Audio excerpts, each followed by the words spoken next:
So how do I manage homeschooling different ages and grade levels at the same time? I'm going to show you. So I do something in our homeschool. I call them rotations. I'm sure there's another term for it, but essentially on our schedule, I'm rotating through which kids I'm working with. This is our homeschool schedule. I just made this on Canva. I send it out to you for free. If you want a copy, you can just go to my website and enter your email. But the way that I do this is I enter in all of our subjects going vertically, but then I specify who I'm going to be working with at what time. So for example, we always start our morning off with our family subject. In this case, it's science. So we do this all together. I'm talking my 7-year-old, my 4-year-old, and my 2-year-old. We're all doing it together. But then after science, we start our first rotation. So I'm sitting at the table with my 2nd grader doing reading. And during that time, at the exact same time I'm at the table with my 2nd grader, I've got my 4-year-old on the iPad. Now, if you're someone who's trying to really limit screen time, I will just warn you, we tried to do these rotations without a screen and it was very, very difficult. So I've got her on the iPad and they're always doing a learning activity of some sort. So I've got like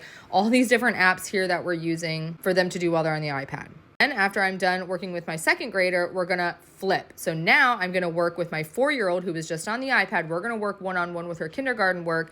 And now my 7-year-old is going to hop on. And right now her online work is Mia Academy because we are kind of experimenting with that. But sometimes it's one of these programs on the iPad as well. And you can see we flip again. Now I'm done working with my 4-year-old. Now I'm going to work with my 7-year-old. I also really utilize nap time with my younger kids so that I can work with my older daughter. That's during math time. So when the younger ones are sleeping, I'm pulling my oldest to work on math. Now my 2-year-old during all of this, I don't really have like a set thing she's doing. Sometimes I have stamps out. I kind of set up little centers for her, whether it's like reading books, building with blocks, magnet tiles, Barbies, like whatever's going to keep her busy. She also does get her iPad time as well with learning apps. And then the newborn baby is usually just on me in the baby carrier. As the girls get older, like let's say when they're all 4 school age and we're homeschooling full time, I will still do this rotation where I'm working one-on-one while the other 3 are doing something independently and then we rotate. However, I'm also going to be implementing more online options for certain subjects. Like I always personally want to teach reading and writing. That's very important to me.